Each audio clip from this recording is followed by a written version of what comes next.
Okay, so now let's talk about metamorphic rocks. Metamorphic rocks are rocks that have been changed or altered due to the addition of heat and pressure. These rocks, when they are subjected to heat, they don't actually undergo melting like igneous rocks do. If it were to melt and then cool, of course, it would be an igneous rock and not a metamorphic rock. So while they can get really hot, they don't actually melt. The addition of heat and pressure to form metamorphic rocks causes a lot of changes to occur within the rock. These changes can be physical changes where the grains can rotate or align in different directions, which we'll talk about in a second.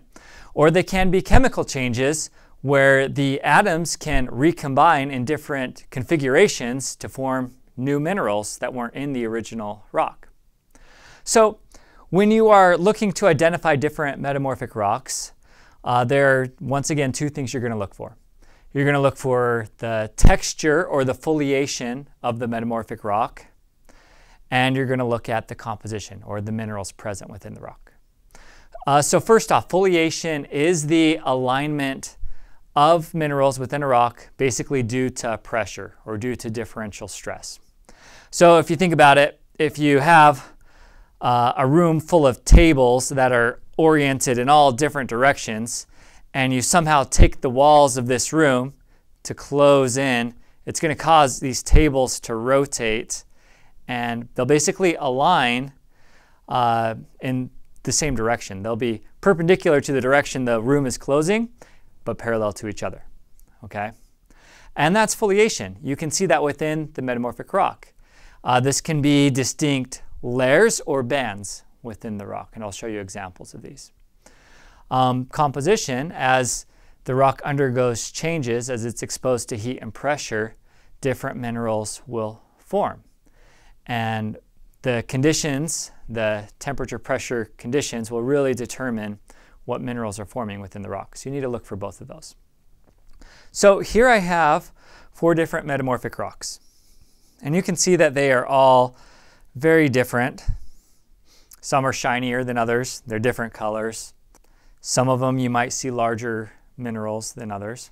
Okay? So the first thing we're going to look at is foliation, which is the alignment of the minerals. So you'll notice in this first one how this alignment creates a sort of layered pattern within it. In this next one, you have more or less the same layered pattern, but you also get this sort of reflective, crinkly surface on it. And then in this one, once again, you have layers. The major difference in this one is now you have shininess. It's really shiny or reflective. And here, instead of these layers, you get bands of alternating light and dark. Okay, so these are all common metamorphic rocks. As the rock undergoes change, it's going to become more vastly different than the original rock that went under metamorphism. So what we see here is a typical metamorphic grade where you're going from low grade that has undergone less extreme conditions to higher grade or more extreme conditions. And as you'll notice, the higher the grade, the larger the minerals, or the shinier it's going to be. The lower the grade, the more dull it's going to be. All right, so let's go over these different textures. In this first one, this is called a slaty foliation.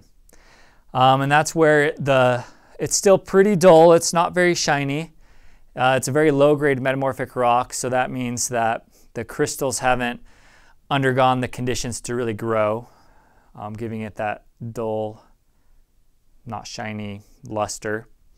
This is a phylitic foliation, where you can see it's a little bit more reflective, and you're also getting this crinkly pattern on the surface, which is the result of more extreme pressure conditions. Okay, as pressure and temperatures increase, you're going to transition to what's called a schistose foliation, or schisty. I hope you heard me right, schisty. And that, once again, it's even shinier, and now you're starting to see some larger minerals popping up within this texture. And then you have gneissic foliation, or gneiss. And that's where you get the crystals being segregated into light and dark bands. So within each of these, if the minerals are visible, that can give you an additional clue. You'll notice that this one has these large brownish red minerals within it. That's actually the mineral garnet, which can also be helpful in identifying the metamorphic rock. All right, so once again, I hope this is useful as you look to identify your rock sample, and I hope you enjoyed.